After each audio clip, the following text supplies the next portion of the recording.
ओम शांति। ओम शांति। ओम शांति। ओम शांति। 9/10/23 9 तारीख आज 10वां महीना सन 23। मीठे बच्चे, जितना याद में रहोगे पवित्र बनोगे, उतना पारलौकिक माता पिता की दुआएं मिलेंगी। दुआएं मिलने से तुम सदा सुखी बन जाओगे। प्रश्न, बाप सभी बच्चों को कौन सी राय देकर कुकर्मों से बचाते हैं? उत्तर, बाप राय देते हैं, बच्चे तुम्हारे पास जो भी धन दौलत आदि है वह सब अपने पास रखो, लेकिन ट्रस्टी होकर चलो। तुम कहते आए हो, हे भगवान ये सब कुछ आपका है। भगवान ने बच्चा दिया, धन दौलत दिया। अब भगवान कहते हैं इन सबको बुद्धि योग निकाल तुम ट्रस्टी होकर रहो, श्रीमत पर चलो तो कोई भी कुकर्म नहीं होगा, तुम श्रेष्ठ बन जाओगे। गीत, ले लो दुआएं माँ बाप की। ओम शांति।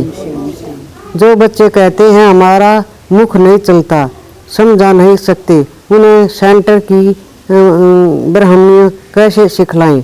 यह शिव बाबा समझाते हैं। चित्रों पर समझाना तो बहुत सहज है, छोटे बच्चों को चित्र दिखाकर समझाना पड़े ना, ऐसे नहीं। क्लास में सब आकर बैठे और तुमने मुरली शुरू कर ली, नहीं, यह तो हड्डी जिगरी बैठ समझाना चाहिए।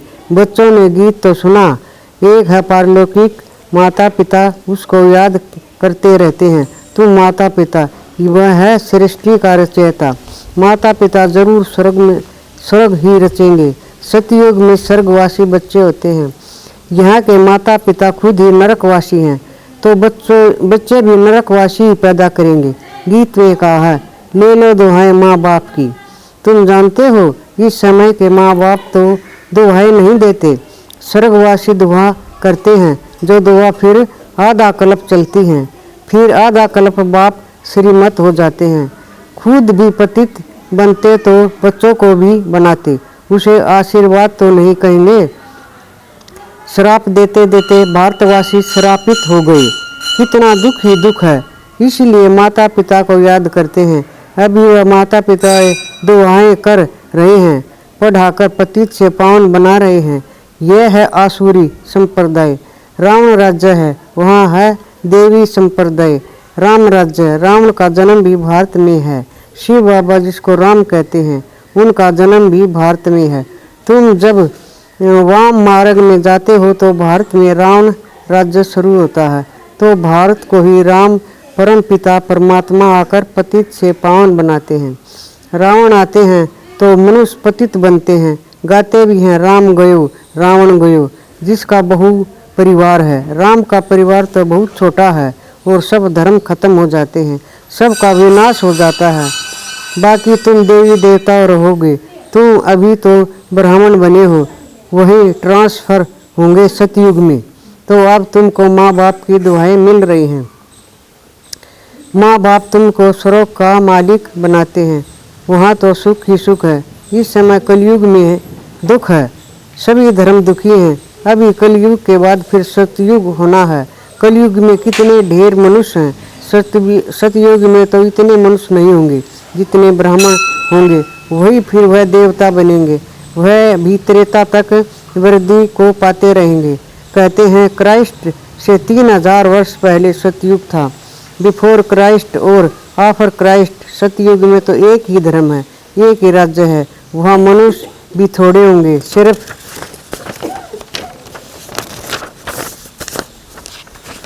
सिर्फ भारत होगा और कोई धर्म नहीं होगा। सिर्फ सूर्यवंशी ही होंगे, चंद्रवंशी भी नहीं होंगे।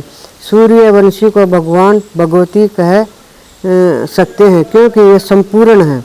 तुम बच्चे जानते हो पतित पावन तो एक परम पिता परमात्मा ही है। चक्कर के चित्र तरफ इशारा देखो, बाप ऊपर में बैठे हैं, वह ब्रह्मा द्वारा स्थापना करा रहे हैं। अभी तुम पढ़ रहे हो, जब इन देवताओं का राज्य रहता है तब और कोई धर्म नहीं रहता। फिर आधा कल्प बाद बुद्धि होती जाती है, ऊपर से आत्माएं आती जाती हैं, वर्ण बदलते जाते हैं, जीव आत्माएं बढ़ती जाती हैं। सतयुग में होंगे 9 लाख, फिर करोड़ों होंगे, फिर वृद्धि को पाते जाएंगे। सतयुग में भारत श्रेष्ठ चारी था, अभी भ्रष्टचारी है। ऐसे नहीं, सब धर्म वाले श्रेष्ठचारी बन जाएंगे। कितने ढेर मनुष्य हैं यहाँ भी। भ्रष्टाचारी से श्रेष्ठचारी बनने में कितनी मेहनत लगती है। घड़ी घड़ी से श्रेष्ठचारी बनते बनते फिर तुम विकार में जाए भ्रष्टाचारी बन जाते हो। बाप कहते हैं मैं आया हूँ तुमको काले से गोरा बनाने। तुम घड़ी घड़ी फिर गिर पड़ते हो। बेद का बाप तो सीधी बात बतलाते हैं, कहते हैं यह क्या कुल कलंकित बनते हो, काला मुंह करते हो, क्या तुम गोरा नहीं बनोगे। तुम आधा कल्प श्रेष्ठ थे, फिर कलाएं कम होती जाती हैं। कलयुग अंत में तो कलाएं एकदम पूरी खत्म हो जाती हैं। सतयुग में सिर्फ एक ही भारत था, अभी तो सब धर्म है। बाप आकर फिर सतयुगी श्रेष्ठी स्थापन करते हैं। तुमको भी श्रेष्ठचारी बनना चाहिए। श्रेष्ठचारी कौन आकर बनाते हैं, बाप है ही गरीब निवाज। पैसे की बात नहीं, बेहद के बाप के पास श्रेष्ठ बनने आते हैं तो भी लोग कहते हैं तुम यहाँ क्यों जाते हो, कितने विघ्न डालते हो। तुम जानते हो इस रुद्र ज्ञान यज्ञ में आसुरों के विघ्न बहुत पड़ते हैं। अबलाएं पर अत्याचार होते हैं। कोई फिर स्त्रियां भी बहुत तंग करती हैं, विकार के लिए शादी करते हैं। अब बाप काम चिंता से उतार ज्ञान चिंता पर बिठाते हैं। जन्म जन्मांतर का कंट्रोल है। इस समय है रावण राज्य। गवर्नमेंट कितने शाद माने करती है, रावण को जलाते हैं, खेल देखने जाते हैं। अब यह रावण कहाँ से आया। रावण का जन्म हुए तो 25,000 वर्ष हुए हैं। रावण ने सबको शोक वाटिका में बिठा दिया है। सब दुखी ही दुखी हैं। राम राज्य में सब सुखी ही सुखी होते थे। अभी है कलयुग का अंत, विनाश सामने खड़ा है। इतने करोड़ों मनुष्य मरेंगे तो जरूर लड़ाई लगेगी ना। सरसों मुआफिक कब पीस जाते हैं। अब देखते हो तैयारियां हो रही हैं। बाप सड़क की स्थापना कर रहे हैं। यह ज्ञान और कोई दे न सके, यह ज्ञान बाप ही आकर देते हैं और पतित को पावन बनाते हैं। सतगति करने वाला एक बाप ही है। सतयुग में है सतगति, वहाँ गुरु की दरकार नहीं। अभी तुम इस नॉलेज से चित्रादर्शी बनते हो। सतयुग में लक्ष्मी नारायण में यह ज्ञान बिल्कुल नहीं होगा, तो फिर परंपरा से यह ज्ञान कहाँ से आया। अभी है कलयुग का अंत। बाप कहते हैं तुम मुझे याद करो। स्वर्ग की राजधानी स्थापन करने वाले बाप को और वर्षे को याद करो। पवित्र तो जरूर रहना पड़ेगा। वह है पावन दुनिया, यह है पतित दुनिया। पावन दुनिया में कंस, जरासंधी, हिरण्याकश आदि होते नहीं। कलयुग की बातों को तो सतयुग में ले गए। शिव बाबा आए हैं कलयुग के अंत में। आज शिव बाबा आए हैं, कल श्री कृष्ण आएगा, तो शिव बाबा और श्री कृष्ण के पार्ट को मिला दिया है। शिव भगवान वाच और उन द्वारा पढ़कर श्री कृष्ण की आत्मा यह पद पाती है। उन्होंने फिर भूल से गीता में श्री कृष्ण का नाम डाल दिया है। यह भूल फिर भी होगी। मनुष्य भ्रष्टाचारी बने तो बाप आकर श्रेष्ठचारी बनाएंगे। श्रेष्ठचारी ही 84 जन्म पूरे कर भ्रष्टाचारी बनते हैं। इस चक्कर पर समझना तो बहुत सहज है। झाड़ में भी दिखाया हुआ है। नीचे तुम राजयोग की तपस्या कर रहे हो, ऊपर लक्ष्मी नारायण का राज्य खड़ा है। अभी तुम थुर में बैठे हो, फाउंडेशन लग रहा है। तुम जानते हो फिर सूर्यवंशी कुल बैकुंठ में जाएंगे। राम राज्य को बैकुंठ नहीं कहा जाता, बैकुंठ श्री कृष्ण के राज्य को कहा जाता है। अभी तो तुम्हारे पास बहुत आएंगे। आदि में तुम्हारा नाम बाला होगा। एक दो को देखकर बुद्धि को पाओगे। बाप आकर यह सब बातें समझाते हैं। चित्रों पर किसको समझना बहुत सहज है। सतयुग की स्थापना भगवान ही आकर करते हैं और आते हैं पतित दुनिया में, सावरे से गोरा बनाते हैं। तुम श्री कृष्ण की राजधानी की वंशावली भी हो, प्रजा भी हो। बाप अच्छी रीति समझाते हैं। निराकार शिव बाबा आत्माओं को बैठ समझाते हैं कि आप मुझे याद करो, यह रूहानी यात्रा है। हे आत्माओं, तुम अपने शांति धाम निर्वाण धाम को याद करो तो स्वर्ग का वर्षा मिलेगा। अभी तुम संगम पर बैठे हो। बाप कहते हैं मुझे और अपने वर्षे को याद करो तो तुम यहाँ स्वर्ग में आ जाओगे। जो जितना याद करोगे और पवित्र रहोगे उतना ही ऊंचा पद पाओगे। तुमको कितनी बड़ी दुआएं मिल रही हैं। धनवान भव, पुत्रवान भव, आयुष्मान भव। देवताओं की आयु बहुत बड़ी होती है, साक्षात्कार होता है। अभी यह शरीर छोड़ जाकर बच्चा बनना है तो यह अंदर में आना चाहिए। यह आत्मा, यह पुराना शरीर जाकर गर्भ में निवास करेगी। अंत में मते सो गते, बूढ़े से तो हम क्यों न बच्चा बन जाऊं। आत्मा इस शरीर के साथ है तब तकलीफ महसूस करती है। आत्मा शरीर से अलग है तो आत्मा को कोई तकलीफ महसूस नहीं होती है। शरीर से अलग हुआ खलास। हमको अब जाना है। मूल वतन से बाबा आते हैं लेने के लिए। यह दुख धाम है, अभी हम जाएंगे मुक्ति धाम। बाप कहते हैं सबको मुक्ति धाम ले जाता हूँ। जो भी धर्म वाले हैं सबको मुक्ति धाम जाना है। वहाँ पुरुषार्थ भी मुक्ति में जाने के लिए करते हैं। बाप कहते हैं मुझे याद करो तो मेरे पास आ जाओगे। बाबा को याद कर भोजन खाओ तो तुमको ताकत मिलेगी। अशरीरी होकर तुम पैदल आबू रोड तक चले जाओ, अभी तुमको कुछ भी थकावट नहीं होगी। बाबा शुरू में यह प्रैक्टिस कराते थे, समझाते थे। हम आत्मा हैं, बहुत हल्के होकर पैदल चले जाते थे, कुछ भी थकावट नहीं होती थी। शरीर बगैर तुम आत्मा को सेकंड में बाबा पास पहुंच सकते हो। यहाँ एक शरीर छोड़ा सेकंड में जाकर लंदन में जन्म लेते हैं। आत्मा कैसी तीखी और कोई चीज़ होती ही नहीं। तो अब बाप कहते हैं बच्चे अब तुम को लेने के लिए आए हैं। अब तुम बाबा को याद करो। अभी तुम को प्रैक्टिकल में बेहद के पारलौकिक बाप की दुआएं मिल रही हैं। बाप बच्चों को श्रेष्ठ मस्त दे रहे हैं। धन दौलत आदि सब तुम अपने पास रखो, सिर्फ ट्रस्टी होकर चलो। तुम कहते भी आए हो हे भगवान यह सब कुछ आपका है। भगवान ने बच्चा दिया, भगवान ने यह धन दौलत दिया। अच्छा फिर भगवान आकर कहते हैं इन सब से बुद्धि योग निकाल कर तुम ट्रस्टी होकर चलो, श्रीमत पर चलो। तो बाप को मालूम पड़ेगा कि तुम कोई कुकर्म तो नहीं करते हो। श्रीमत पर चलने से तुम श्रेष्ठ बनोगे। आसुरी मत पर चलोगे तो तुम भ्रष्ट बने हो। आधा कल्प तुमको भ्रष्ट बनने में लगा है। 16 कला से फिर 14 कला बनते हो, फिर धीरे धीरे कलाएँ कम होती जाती हैं, तो इसमें टाइम लगता है ना। अच्छा मीठे मीठे सिकिले दे बच्चों प्रति माता पिता बाप दादा का याद प्यार। Good morning. रूहानी बाप की रूहानी बच्चों को नमस्ते। बच्चों की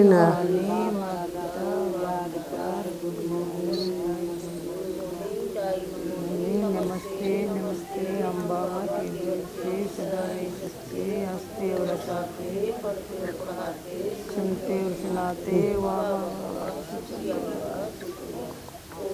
ओम शांति ओम शांति।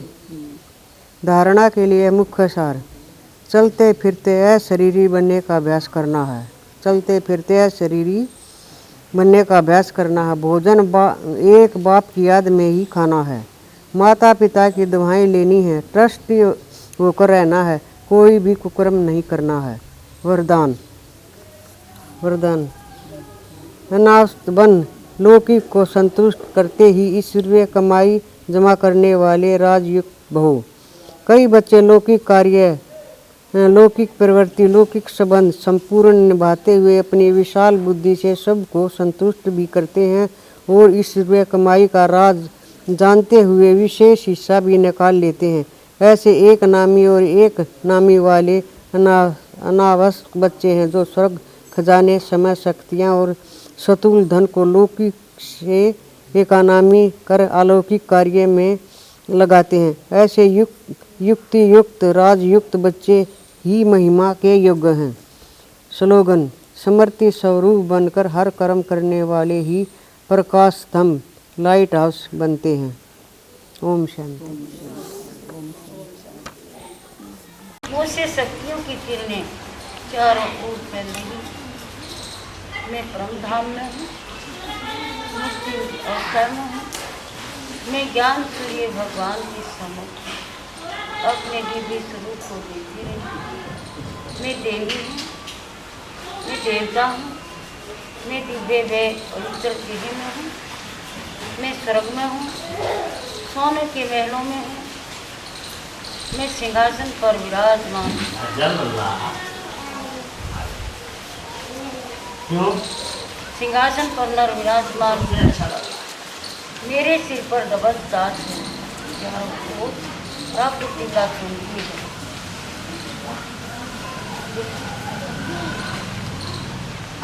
चारों ओर प्रकृति का सौंदर्य है। मैं सर्वगुण संपन्न संपूर्ण निराकार हूँ।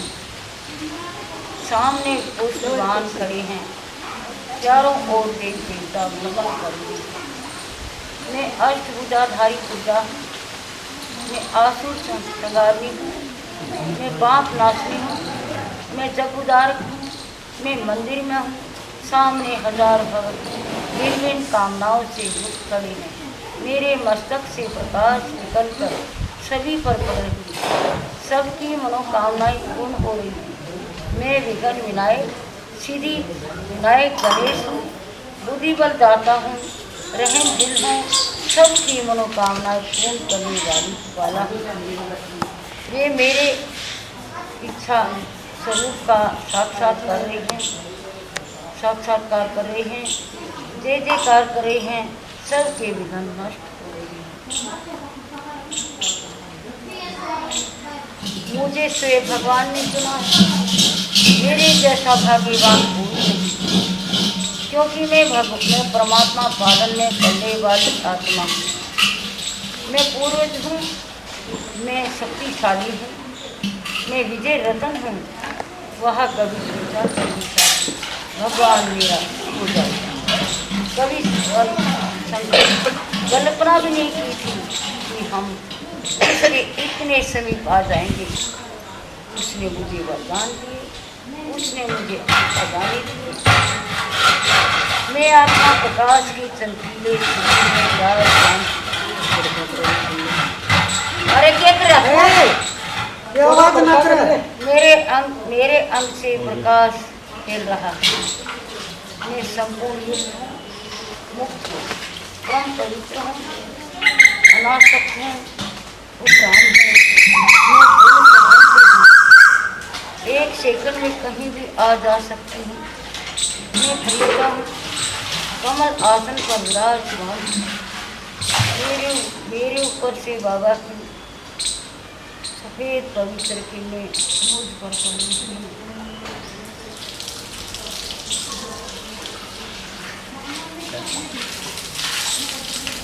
निजानंद स्वरूपम शिवहम शिवहम ज्ञान वे प्रकाश स्वरूपम शिवहम शिवहम।